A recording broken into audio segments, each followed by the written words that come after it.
السلام علیکم سامعین، ہماری خبر کا عنوان ہے تلاش گمشدہ۔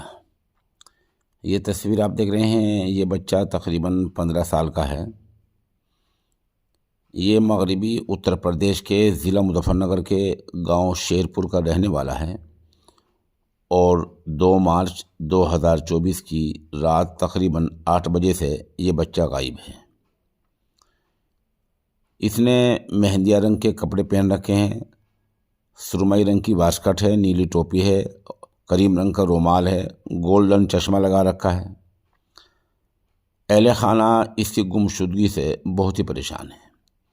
خبر کے لیے وہیں سے مولانا ناظم کریم قاسمی ہمارے رابطے میں ہیں۔ وہ کہہ رہے ہیں کہ اگر کسی صاحب کو یہ بچہ مل جائے تو اس کو مناسب انعام سے نوازا جائے گا اور مندرجہ ذیل نمبروں پر وہ ہمیں اطلاع دے سکتا ہے۔ 8750333816۔ دوسرا نمبر ہے 9997923940۔ یہ 2 نمبر ہیں، ان پر کسی صاحب کو بچہ مل جائے تو اطلاع دی جا سکتی ہے، اور خود ہمارے نمبر 9627709014 پر بھی اس کی اطلاع دی جا سکتی ہے۔